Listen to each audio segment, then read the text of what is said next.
Ooh. What do we got here? I brought everything out. I wasn't even planning to bring everything out, I just kind of did. What do I have? What's out here? Big sword.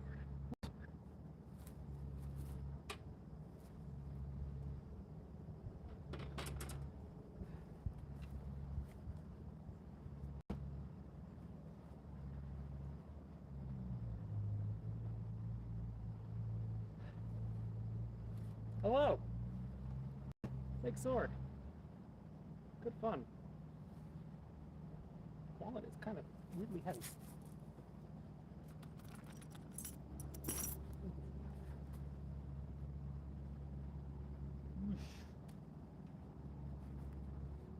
Swords, yes. Wonderful swords. I have several swords out with me today. I feel like I probably have to put the swords in frame. Maybe I should have done that. I got a chair. Maybe put the swords in frame. That seems like a good plan.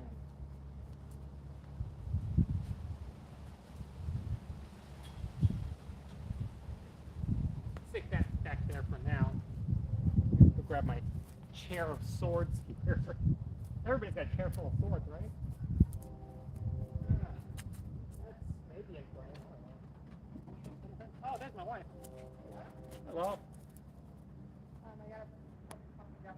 Oh, I see. I want to see all messages, please. Thank you. Let's go, swords. Yes. Where are you? Leave that you have. Oh, I guess some people don't necessarily have the sun at the moment, huh? Yeah. I'm in North Carolina.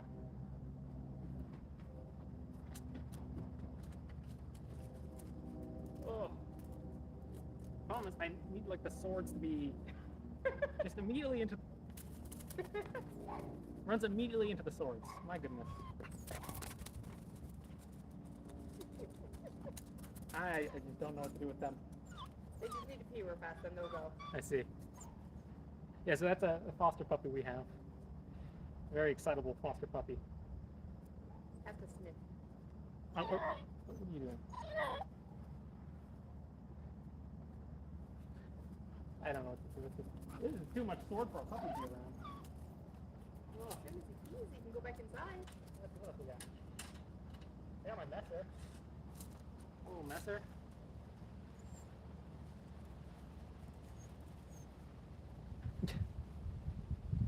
Hello. Yes. Messer's fun with the context that you actually switch your feet. Later swords systems and stuff, you tend to kind of shift to being one side dominant. With the messer, you actually switch which foot is leading, which is fun. It's a very close-in weapon. So that's I feel like that's part of it. Is this with how short this thing is, and the fact you are fighting in very close. There's a lot of offline movements and stuff that I think just sort of lend themselves to this more dynamic footwork here. Yep. Well, thank you for popping in. Oh, hello. The dog is biting the sword. Biting the sword. Hi, you. It's adorable. Hello. On guard. No. No. I'm on puppy wrangling duty. He's on puppy wrangling. You can wrangle a puppy and sword fight.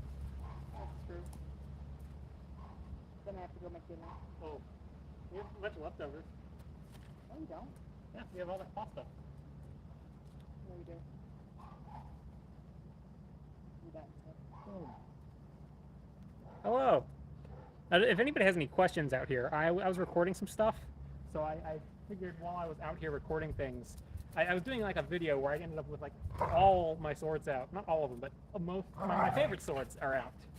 And so I figured before I went and hauled them back up, I figured I'd go live for a bit and see if anybody had any particular questions. Out here today, I have my messer, I have my longsword, I have a rapier, a montante, and then the brand new Tachi, which is, I don't profess to know anything about how to use the Tachi correctly, but I have it.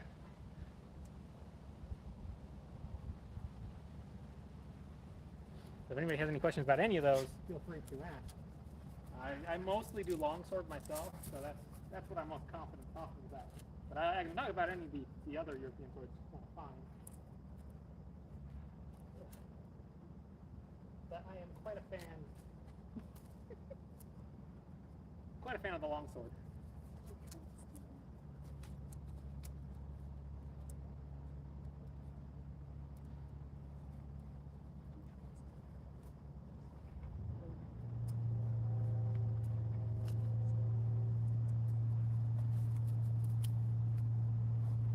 The funnel. That's no, it's here. Hi, dog. Dog. And one of Fiore's positions is he stands kind of here. I guess he's more kind of turned away, sort of. So he's primed to kind of whip back online. So he's pulled back with one hand on the sword, and he comes flying back out with it. And then you have fur all over your butt. Hold on. There you go. You had cat and dog fur all over your seat of your pants. Well, we live in a house with so many animals. Yes, we do. So many animals. Now one with white fur. Oh, but how to choose a good longsword? Honestly, so when it comes to swords, you tend to get what you pay for. So like if you want a sharp sword that is guaranteed to be like great, and you can get it not exactly off the shelf, but like you will never go wrong with a sword from Albion. Albion swords are universally they're just good. Like even the worst Albion is still an incredible sword. So you can never go wrong shopping for Albion, but that's going to be super high ticket. But Albion, I think, is probably like your highest quality, off-the-shelf kind of longswords you're going to be able to find. There are certainly other great people who can make longswords, but then you start getting to like bespoke as far as sharps go. And then so below Albion, you've got like a below slash kind of in the same market. You've got like Deltin swords, Tinker Pierce. Those kinds are still good. And then below that, you've got your like Windlass and Hanwei and those kind of companies. Of all my swords, which is most comfortable for me to use? Definitely the longsword. And that's not just me saying that because that's what I train to use, which is probably part of it. But the reason why the longsword's the most comfortable to use is A, it has this like just this really nice grip. You see this like wasted grip here, and you got like a nice. You can also see I've worn in the you can see that where the red's fading. So this is kind of a nice broken in grip, and I just find that it sits really well in the hand. And the other thing about that makes it comfortable is that this is basically a one-handed sword. Right? It's kind of like a big, heavy one-handed sword, but it's not something that you know like. I can move it in one hand. So it's basically a heavy one-handed sword, but then you get to put a second hand on it. And then it's like super nimble. Hey, Ma. Or Dad. You both have the same. I guess Dad, maybe? Just, let's see here. Just for some amateur training. Again, that's going to be dependent on what you're. So if you're just looking for something straightforward, that depends on what you want. If you need a steel sword, that's just for training, then you can't go wrong with Regenier. Regenier fetters are fantastic. I highly recommend doing getting if you want something like this, if you want one of these, I highly recommend going to Regenier for a fairly affordable option. Siggy, this is a Siggy. They're great. They are higher end, so I wouldn't suggest picking one up unless you know you want one. It's that kind of thing, right? So your Regenier is going to be your workhorse.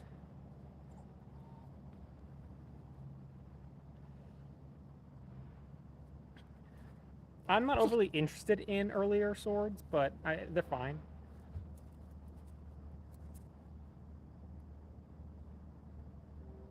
don't have too much battery, but we have a new episode of Star Wars to watch.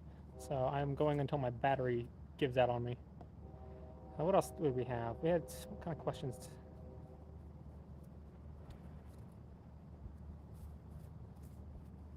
I think that kind of covered the questions that were floating out there.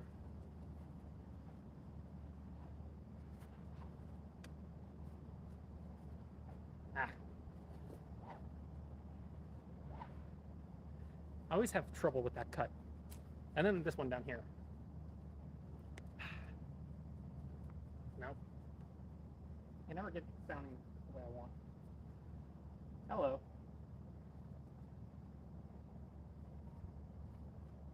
Can I help you? Yeah, that one was okay. Yeah, all those low cuts. I'm not a fan of using low cuts. I don't usually cut from low, so that's part of it. Battle axes are great. There's so many. That's such a broad category. There are so many things that could qualify as battle axes. So any one of the lot is totally okay. There's a reason why they were around forever. Buggy.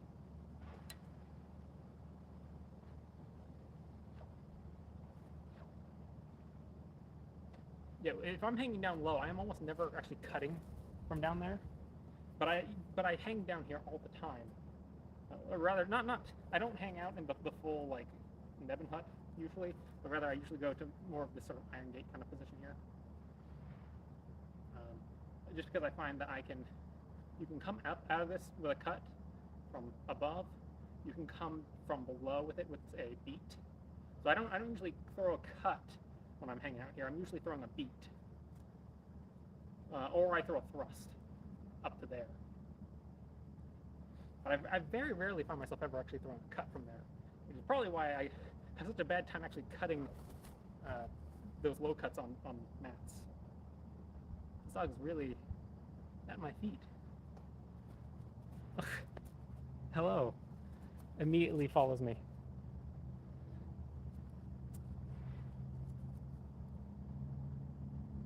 Oh, yes. Enjoy your Siggy.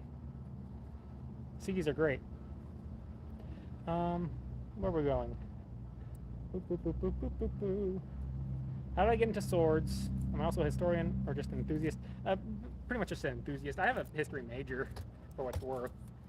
But I got into swords. I got into like fencing with swords seriously in college. That's when I joined the HEMA club I'm a part of now. So I've always had an interest in medieval history ever since I was in elementary school and stuff. But I didn't start seriously fencing until I was in college.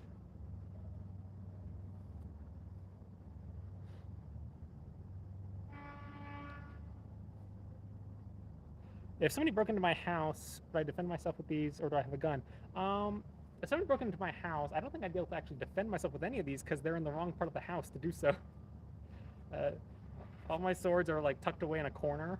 So if somebody broke into the house, odds are they'd actually be closer to the swords than I am, which would not be great, I guess. But you know, whatever. I don't anticipate that we'll be having that issue around here.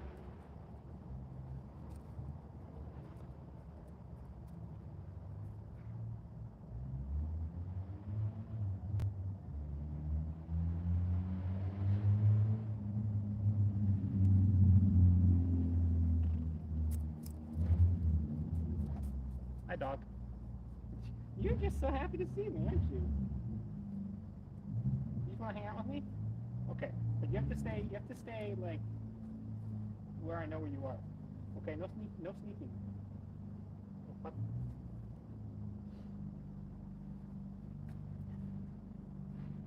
Yeah.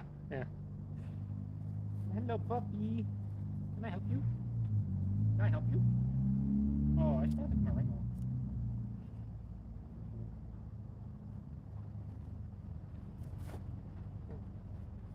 Scrat house. For fun.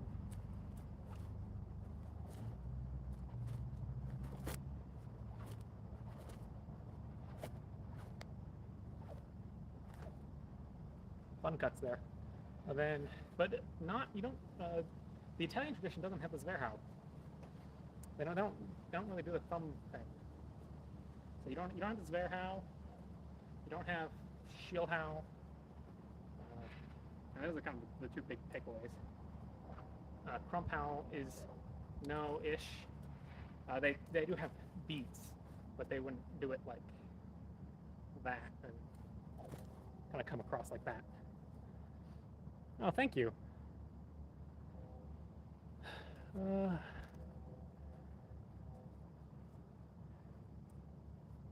Do longswords have different types of handles, such as tools and epées?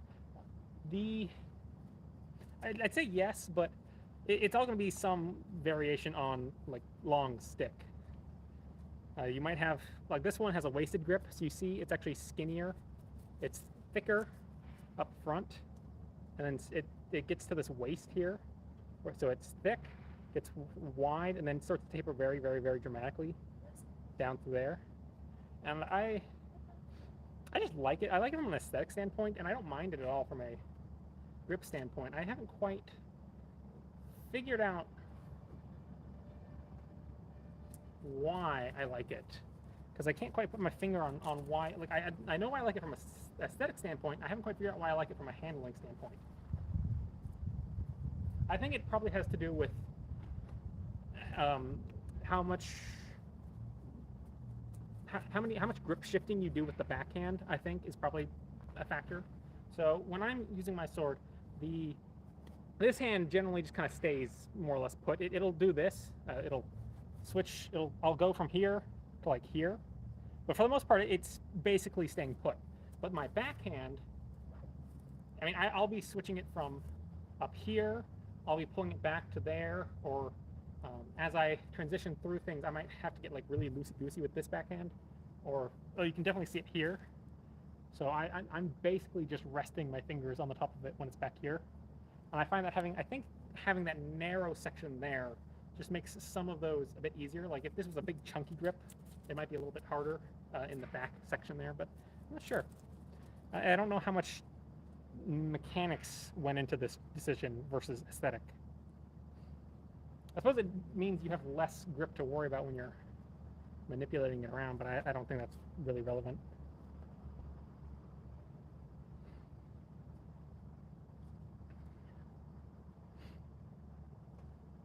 You really enjoyed, let's see here. Are there many practical, okay, so FromSoft games, are there many practical ways that they could improve their attack animations? The thing about a lot of FromSoft attack animations is that they're not inherently bad. They are deliberate. I mean, it's one of those factors of game design that you have to make the attack readable. You just have to, unless it's specifically an attack that can't be read. You know, like attacks that are just like boom, like they're supposed to just be gotchas. But the whole bit with fencing is trying to control the information you are giving your opponent, either by giving them the information you want to give them or by denying them information that they want. So I might want to declare my intent that I'm going to hit to provoke them. So I might go, you know, I might surge in, I might kind of lift up into more of a threatening posture to indicate clearly I am going to hit, right? So maybe I'm kind of hanging out of range. Hello, dog. I'm hanging out, we're feeling each other out. I go here, because I'm now coiled up, I'm ready to spring off. I'm kind of poised, so I've surged in with my lead leg, but I'm primed to pop out with my back leg. So it's this, in the more neutral posture, surging out, threatening that I'm going to come to here, which I realize I just shot off screen. But in that case, yeah, maybe I want to provoke a reaction out of them. You know, I'm surging in, I'm trying to get them to do something because I want to force a reaction. Think about like in Elden Ring, every time you have an enemy that just like, and then they just kind of do this for a while, and they just sit there and they're, I'm gonna hit you. It's that kind of thing, but in a much shorter time scale of just surging in, I'm going to do something, react to me. The flip side of that is Maybe I don't want to indicate that I'm going to throw an attack. Maybe I want to be as sneaky about it as possible. So I just hang out until the last second, where I can then go and pop through. You know, I like keeping everything as neutral as possible. Maybe, you know, like not giving away anything that my intention is anything more than like just the basic movement. But I'm hanging out, doing whatever. See my moment, swing, cut through, telegraph as little as you can. That thing doesn't work so good for video games because you're asking a player who's potentially, you know, sitting on a couch looking at a TV screen at some, like, you know, functionally they're looking at a character that's like what, like maybe a few inches tall, and you're asking that player to look at this like few inches of screen and tell the slightest little indication that this attack's coming from here. It's just hard to. So video games are necessarily, they make the actions bigger.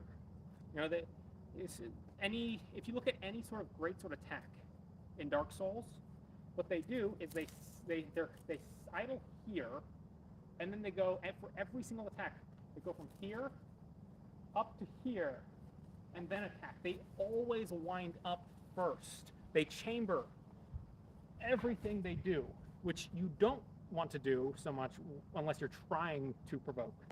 Now with this, you know, if I want to sneak attack, I don't chamber, I just go, as opposed to attack. So that's one of those things. So with that in mind, a lot of the swordsmanship in Dark Souls and stuff, with the exception of like them taking great swords and just kind of going like smashing them into stuff, are generally just big swings. Like I don't find anything particularly offensive about how the character uses straight swords, especially in Elden Ring where the combo's a bit longer. You know, it's just these kind of swings, right? And I don't think they're big swings, but they're not implausible. Like, you give somebody a sword and you throw them into a stressful situation and say, swing the sword, they might swing it like that.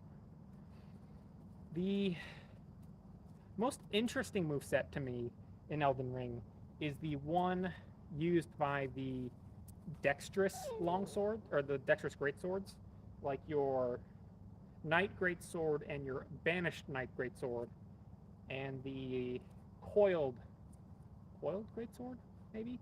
Where the moveset goes something like, well, let me see if I can remember it. It goes something like hit, hit. Oh, what's the next one? Let's go after that. It goes 1, 2. Is it there, I think? Or does he? I think he flows through with it more. There.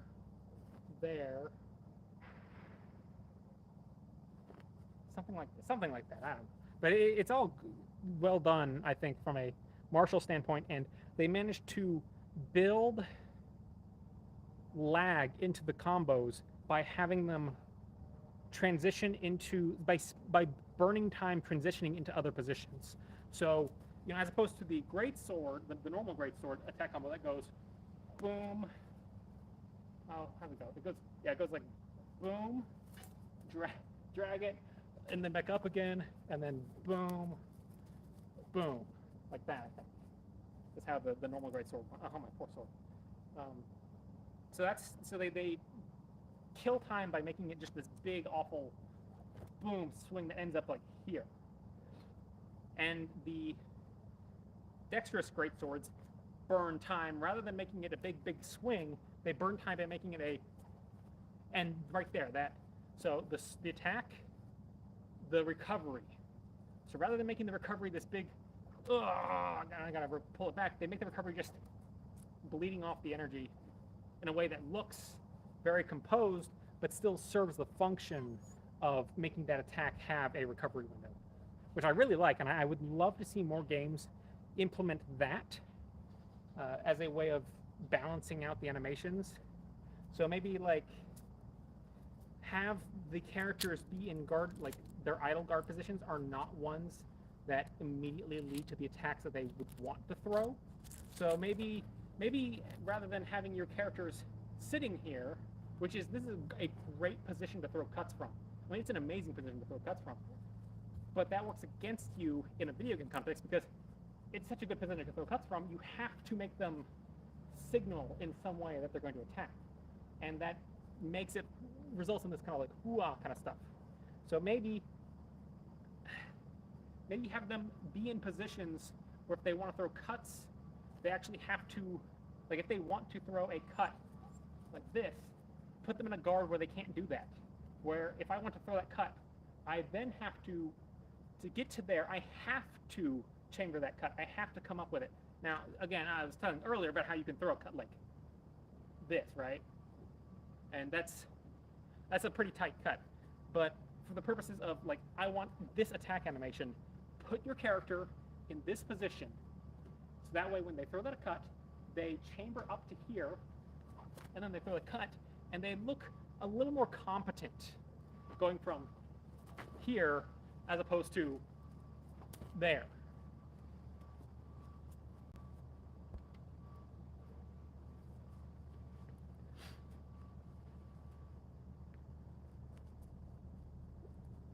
Do I feel like a knight when holding a sword? Not really. That's actually something I want to dig into in a minute.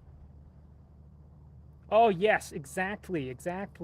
You are perfectly right about the chamber. I'm using the wrong sword. Here. Let me use the right sword for this. Okay, here we go. There we go. Now we have the right sword for this. Yeah, so that's exactly why the chamber pokes are so hard to react to, because they're good thrusts.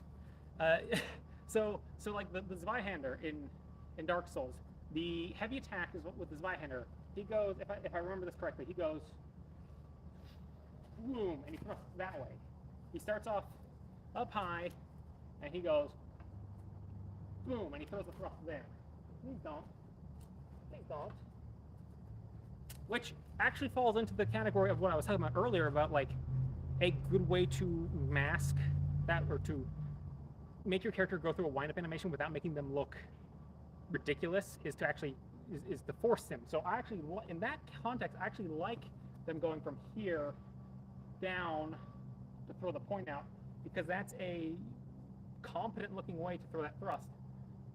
The problem with the crouched attack is that they basically skip that step because they just throw the thrust. Because if I'm up here, I can also just throw the thrust out. I don't have to go through the, I don't have to drop it down or anything for that. I can just go straight out with it, which when you're sitting there in like crouch pokes and stuff with the Zweihanders in that game, and you just go boom, it's hard for people to react to that because it takes the path of least resistance, the most direct route towards the opponent. That's part of the problem. Oh yeah, I have a bunch of swords.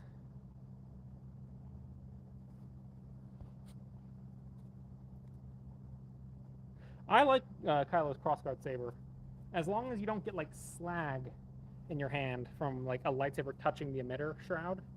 It having a shroud on the bottom makes perfect sense, but having a shroud on the top, even if we run it by the theory that the beam is actually, it's just a shroud and not the emitter itself, which, you know, because if it was the emitter itself, then that crossguard's not doing you a whole lot of good if the blade like comes right down the center line. The dog is laying on my foot now.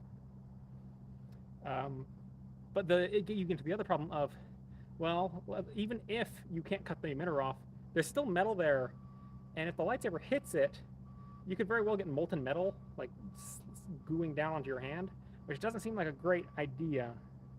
I like how Stellan Gios's crossguard lightsaber works a whole lot more, because he doesn't have the emitter shrouds like Kylo does. He has like two prongs. Like he basically has two quillons, and they fold up against the lightsaber, and they drop down, and the beam runs along the top of the quillons. And I think that's a very sensible way to build it, because there's no way you can accidentally like gash yourself on the underside, because the quillons run the whole length of the crossguard, the energy beam. So I really like Stellan's crossguard saber a lot more than Kylo's. And in the books, he actually gives a fencing demonstration with his crossguard saber, and he uses the crossguard in a way that makes sense. And it's fantastic, and I really need to cover it in a video because he does the thing. He does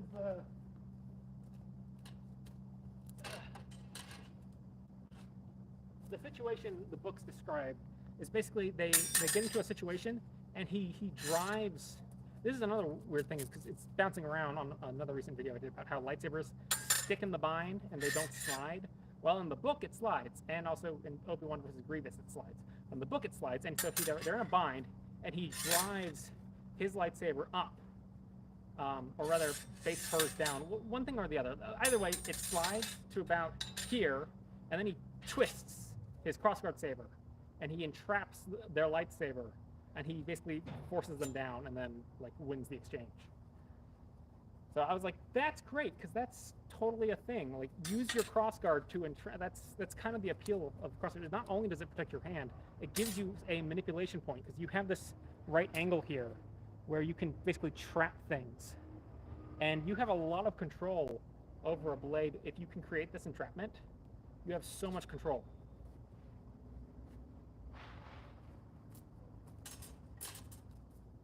That's why you'll find a lot of parrying daggers take that to 11 by not only having the crossguard, but they also have these like upturned elements that give you basically a hook on an outward kind of hook like this, and it allows you to basically get that twist and then pull it. And not only do you have that right angle, but then you also have this like overlap here that they just can't withdraw from. It's probably really like standing by my feet.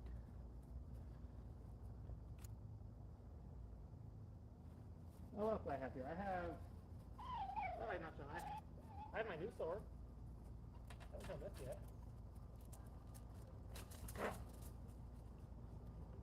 yet. This is new. I have not done much of anything with this yet. This is my. I have been informed that it's actually a Tachi, and not a katana. But I've also been doing some reading that I get the impression that katana can theoretically apply to like a bunch of different swords as a term, because why do they want that chair so much? So from what I was reading, it seems like the term the katana as we conceive of it is the uchi katana, and so katana is actually more of a blanket term. So when the sword we talk about as a katana is actually the uchi katana, which Dark Souls and Elden Ring do. If you think about the category of katana, like there is the weapon class katana, and then so you have like it's equivalent in like the straight sword class, there's long sword, and then the katana class, there's uchi katana. And I think that's to the intended takeaway there, at least in that implementation. And then you have like other categories within that. But I think it gets muddled because people like outside of a, the common parlance is to refer to the uchi katana as a katana. This puppy's very fond of me. He just keeps hanging out with me. Okay, it's fine. Yeah. Okay. But basically, it's a long way to get around to the fact that this is really straddling a weird gap. Because the sword itself fits a lot of the conditions of being a katana. So like the sword meets all the like dimensional criteria of being a katana, but or uchi katana, but the fittings on the scabbard are very much tachi. So this element right here, this is a tachi, because the tachi these are actually like, I don't know the proper Japanese terms for them, but these are essentially belt loops, or like this is a decorative knot here, but you would basically untie this knot, and then that would give you this like lanyard, and then the lanyard is fed through these loops. So when wearing the tachi, it would be suspended from these loops, and it would hang blade down. So that's kind of like how the tachi would sit. So that's the important distinction there, is that unlike a katana, the tachi just kind of hangs blade down. Whereas if it didn't have these loops, That would be indicative of it being a katana, and so you would actually wear it here. And that's the factor of that being like drawing it. So the katana is worn higher than the tachi. So the katana would be up on your waistline, right here. And so the idea being that having it there makes it an easier draw that way, as opposed to trying to draw it from the waist. Yeah, oh yeah. That's a much harder draw. Can I even get it? Yeah, that's a much harder draw from there. But the tachi is not worn blade down at the hips or at the waist. It's worn down, it hangs lower, which lets you draw out this way in a way that's very natural to me because I use European swords. So all those European swords that sit down here, you know, drawing this is basically like drawing a saber to me. Is I would draw out to here. That's what comes naturally to me is out to here. That feels right. So doing it the katana way is completely foreign to me. I've never drawn a sword like that.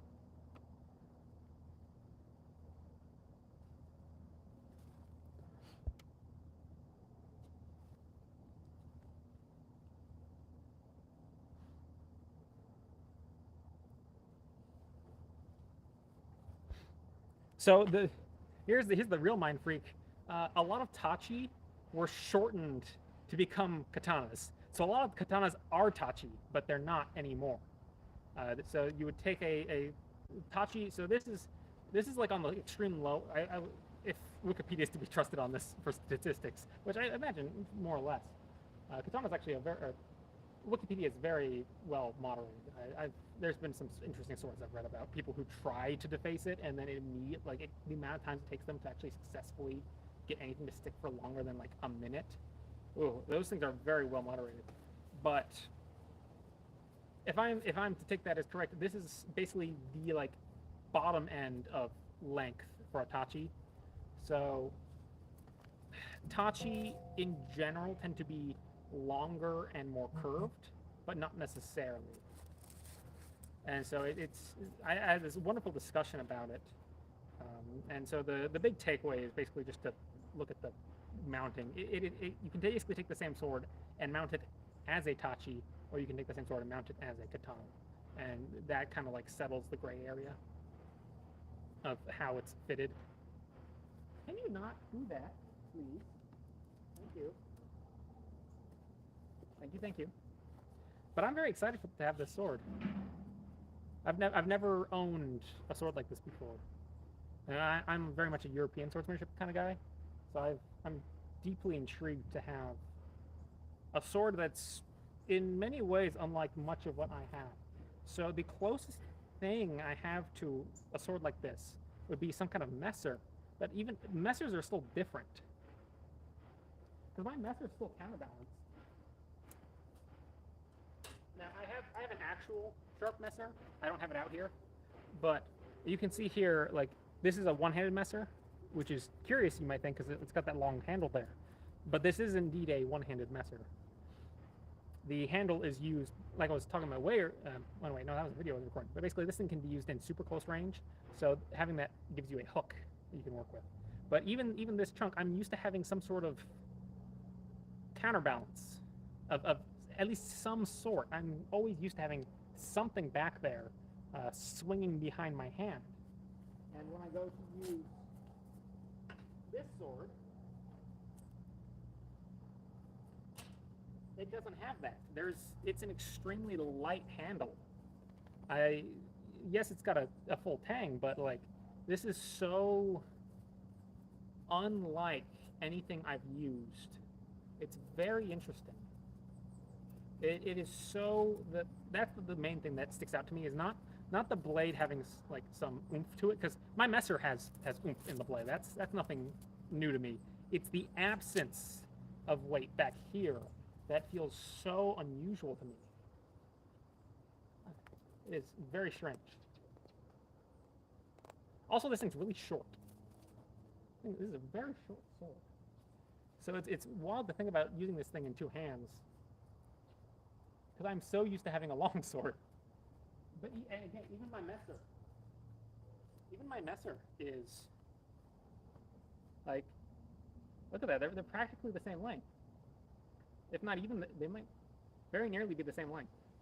So, like for perspective, right? When from my perspective, this is my like one. This is a what I consider to be a decently sized like one-handed sword, and the thought of using this in two hands is like totally unthinkable to me. Because if we go and compare it to if we compare this Tachi here to my longsword, I mean, my gosh, I mean that is ridiculous. That is so much longer.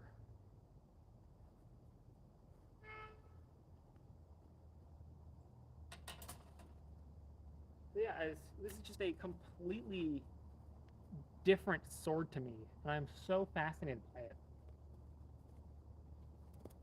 Yes, dog? Do you want to sniff it?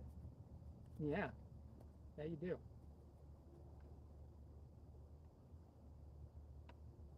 And now the dog's sitting on my foot. Now you can just see his head. Oh, you little stinker. Yeah, so this is the latest acquisition. I'm very excited. I was really drawn to the colors of this. I like seeing this kind of green and orange combo, and I didn't have anything like it, so I was like, you know, whatever. I'll go for that. Oh, I'm sorry, dog. Just kind of bonking the dog with my foot. So that's that. What else have I haven't shown the rapier yet, I guess. My battery's also not doing great, so we might not be live for much longer. So I think the rapier is the last thing I haven't shown. Although I do have my buckler as well that I could bring in. Oh. It's hard to... Oh. Sorry, dog.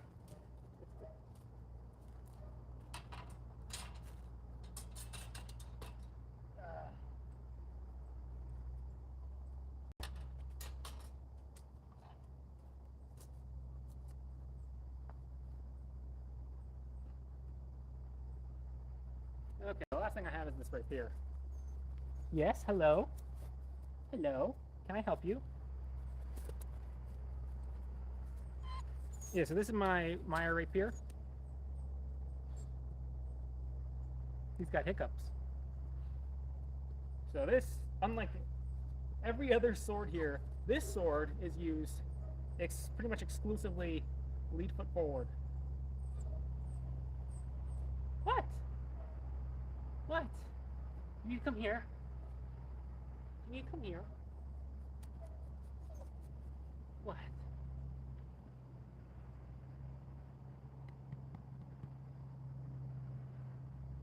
Yes, I see. Excuse me. Excuse me. Boom.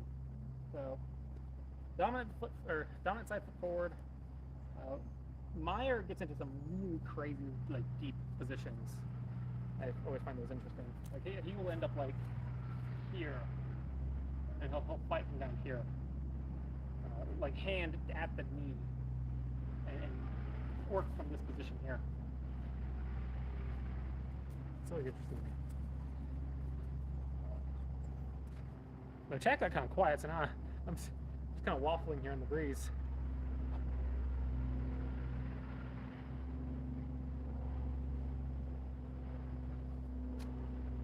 I've been having trouble getting used to this handle. This one's eluding me. Because I find that, oh man, I have rust on there. I find that my hand like wants to sit on this pommel here, like, because I don't want to hammer fist it. I want to be here, but rather than my hand nestling, I keep hitting the pommel with the meat of the base of my palm here, and it makes it hard for me to get like a good grip on it, because I just feel like I have this pommel like pushing my hand offline, and I can't get a grip with it that I like. I don't know. And this is a Meyer rapier, so you're not really supposed to like put your finger over the top. That's not really something he's doing. So I can't seem to get a good grip on this thing. No matter what I do, nothing feels right. So I don't know what I'm going to end up doing with it. I might end up pawning this off to somebody else and going with something else at some point. That would be cool.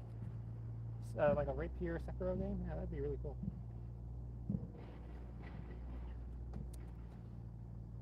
I think the problem with rapiers from a game standpoint is that a lot of what makes rapiers interesting happens in a very micro scale. So for rapiers, it depends on the rapier.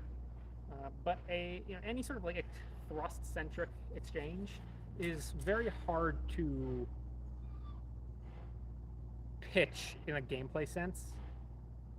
It's like, okay, like from a visual standpoint, thrusting this way and thrusting this way, like how you in the micro scope of observing this as a player, like this is a really important distinction whether I'm thrusting this way or I'm thrusting this way or I'm chasing up or winding. That's all super important for the person doing the fencing. But for somebody playing a video game, this is just thrusts. Like it doesn't translate to setting it aside as well as like this,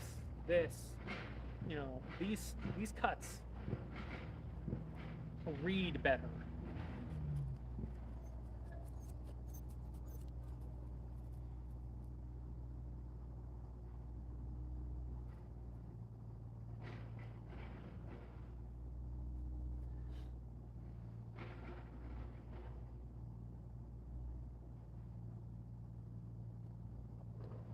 You've heard lances are hard to fight if you're using a sword. Yes. So, if the lance is being used on horseback as a lance, yeah, absolutely hard to deal with as a sword because you have to conquer the fear of a man on a horse running you down with a really long pointy stick. If they dismount and they cut their lance down to like a spear length, it's still dangerous because it's still a really long pokey stick and you have to deal with that. It's very hard to close on something that is significantly longer than your reach. The matchup between this rapier and the longsword is something you can feel. You can feel the range disadvantage. If you're using so the longsword person can feel the range disadvantage against the rapier person. It's tangible, but it's not a clear-cut kind of advantage because the longsword has a lot of really good stuff going for it too. So it's more. What are you doing? What are you doing up there? So there are trade-offs between the two of those. The matchup of either of those swords against the spear it's just stacking advantages in the spear's favor. They have potentially I presume in this context that they're probably fighting with two hands on the spear.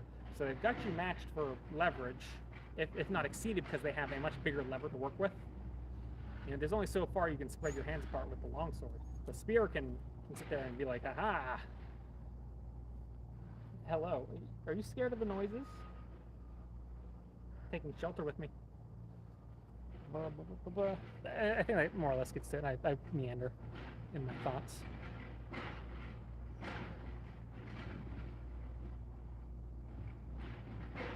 Body language and feints that wouldn't work in the game, especially.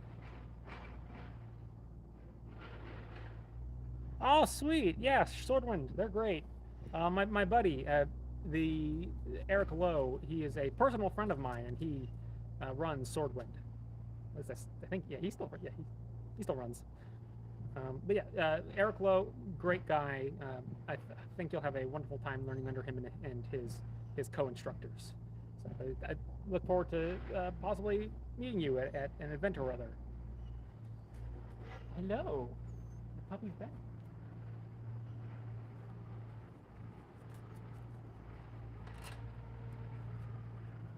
Yes, the counterbalance. Back on that counterbalance point about the pommel is, yeah, I don't know, like it's not a good or bad thing that it's absent. It's just different, and you feel it keenly when it's not there. Like if you're used to having a pommel back here, swinging because the pommel is counterbalancing that sword. So as that sword moves, the pommel is swinging behind it, right? And that you feel that it's tangible, especially when you start doing things like Zwerhaus, which really swing that pommel. Those you really feel the presence of the pommel in those kind of cuts, and yeah, not having it feels really weird.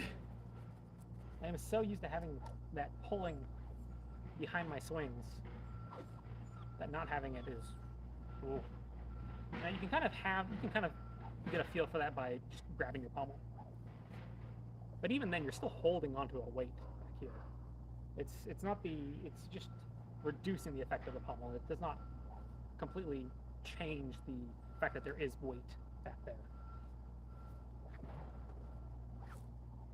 Oh, I love this thing. This sword is like, this is my favorite like sword to play with because it's just so nimble. I love to just give a nice like full cut with it. Oh, so good. Wrist injuries. I've never had a wrist injury fencing, actually. That's avoiding wrist injuries is the best way to, like, good wrist injuries are from, well, outside of, like, getting hit on the wrist, which is, like, a gear thing. So getting hit on the wrist aside, wrist injuries from exertion and the actual act of fencing, that is something that you prevent through proper form.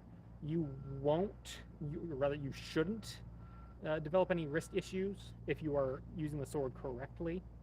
So one of the big things that a lot of people do that strains their wrists is breaking their wrist structure. Oh, thank you. So being mindful of your wrist structure. Your wrist is strongest and it's best for your wrist when it is nice and like straight. You want, like, if you think about like tense up your hand, right? Like really tense your hand. That's about where you want your wrist orientation to be, right? So like if I go here and I start to tense my hand, you can feel your all those little muscly bits in there, kind of pulling that hand. Like if I tense my hand here, I can feel it tugging. So we want to get to that spot where like we can tense up our hand and not feel any tugging one way or the other. So that nice straight position, that's where we want to be. Now I will I'll shift my wrists and stuff, but the moment you are doing any sort of like any sort of the moment of tightness, I guess you should say, that wrist should be straight. So I'll be kind of like hanging out here, like nice loosey goosey. I mean, even here my wrists are still pretty straight, but I'll be fairly loosey goosey. But the moment I go from loosey goosey to here, this wrist needs to be straight. And so the most common thing I see cause wrist strain is that people will throw cuts like oh, here, let me. I'm so used to, like, I've drilled it so much on me. They'll throw cuts like this. Yeah, like this. This is bad. This is strain. Like, all you have to do is hold the sword and like tilt your wrist forward like this, and you can feel immediately. Like, you can feel the strain in your wrist there. That's not good. We don't want that. We want this. And if you want to chase that angle, don't chase the angle by moving the wrist. Chase it by shifting the grip. So if you want to deepen the angle, just shift your grip on the sword and keep the straight wrist. So you can go from here to here, and that's fine. Going from here to here is bad. So that's the big thing. That's the number one thing that comes to mind to protect yourself and to protect your wrists is remember straight wrists. It's always straight wrists. You want to keep those wrists nice and straight through any sort of strenuous action. That goes to other positions too. So another common one is that people will, let me think here. Where do they do this? Where do they go? They go to there. There? What do they do? I'm trying to like not do the right thing. Yeah, oh, here we go. This is one. So don't ever like get into this position here. So if you are doing any sort of like hanging guard, don't end up with this hand like over top. That is another strain position. So you can see how my hand's like really twisted around. That's not good. So when you're going into those positions, once again, straight wrists, you see? Straight. So as I switch up into that position, this wrist is straight, this wrist is straight. I'm not twisting over, I'm not throttling this. It's just nice and straight and turning, doing all of those. Anytime you need to like make space for these things, that space comes from the hands, not the wrist. And if you're doing it, with the wrists, your hands might be too tight. So that's another thing, is you don't have to have a vice. If you have a vice grip on your sword, stop. Stop doing that. Work on relaxing your grip. I mean, if you're stressed out, yeah, you start to clench up and squeeze, right? We don't want to white knuckle this. We want a nice relaxed grip, and you only tighten that grip again when you need it. So I am loosey-goosey, loosey-goosey. The only time I tighten my grip is here. And even then, it's not tight, it's just firm. It's loose, loose, loose, loose. Firm, relax. You go firm through the moment, through the arc of that cut, like the actual moment that it's cutting. Firm, and then relaxed. So you're only tense for a very, very brief moment. And even then, I wouldn't describe it as tense. It's just firm.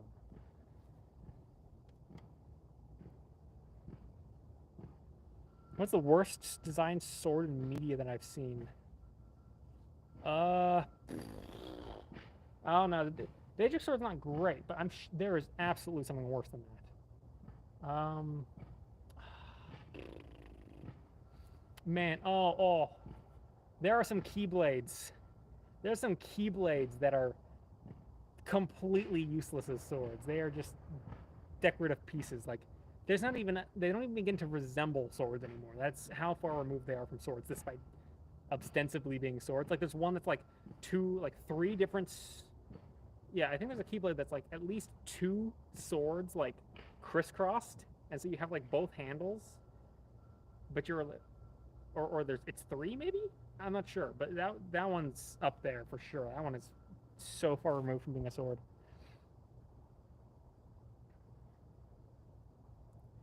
Yes. Okay. Oh gosh, that name Hopstupid. Dirklaffen there. Dirklaffen passing. Dirklaffen there. I did one. Your turn. Okay, yeah. So the thing with tournaments is that under stress, you fence at your lowest ability. So for a lot of people, that means you have maybe a couple high level tricks that you can rely on, and then you're basically doing common fencing the rest of the time. So people who are really, really good, they can pull. They're good enough that they can pull those out. Zukin, okay, Zukin pulling. Yeah, so people who are where am I going? I lost my train of thought. Yeah, people who are really good have a big toolbox that they can pull from. You'll see them doing master cuts, but I think the general skill level, you don't see many of them. And the other thing is that master cuts are harder to pull off against people who are aware of them. They're the German tradition, all that Lichtenauer stuff, that was all kept very hush-hush, and Fiore too. They were very keen to limit who had access to that knowledge. And so they didn't share these techniques broadly, not till later. Meyer, for one, Meyer, his work is very democratic. He wants to spread that art far and wide. He wants everybody to do that art, or at least everybody that's German. Maybe not the foreigners. He doesn't want the foreigners to do it, but he wants the Germans to do it for sure. So that's another element, is the best people to use master cuts against are beginners. I can consistently make master cuts work against beginners, against But people who are savvy about the master cuts don't give. It's not that master cuts don't work. It's that they don't give you what you need to make them work in the way that you want them. Like they're always valuable. They're always useful. You know, a Zverhau is always useful, but to do that like perfect, that beautiful, perfect like I'm here, I catch your sword and I pop through and I bonk you. That requires a fairly specific input to make it happen. That most people who know better than to do that won't do. Um, I have consistent luck with Shielhau. Shielhau works against a lot of people because a lot of the fencing that a lot of people do is they fence here and they fence here, or maybe not even here. I fence from here a lot, but a lot of people will fence here and they'll fence here. They're like that's it. They'll be here or they'll be here, here, here, and so people who are moving, ooh, I am almost out of power. Okay, I'm gonna have to wrap it up. Yeah, this is gonna be my last point because my battery's about to die. So for people who mostly fence here and they fence here, the Shilhau is a fantastic break against them because anytime they're transitioning from here to here, is a moment to throw that Shilhau and break it. So if you can provoke them to drop down in any way, that's an opportunity to make the Shilhau work.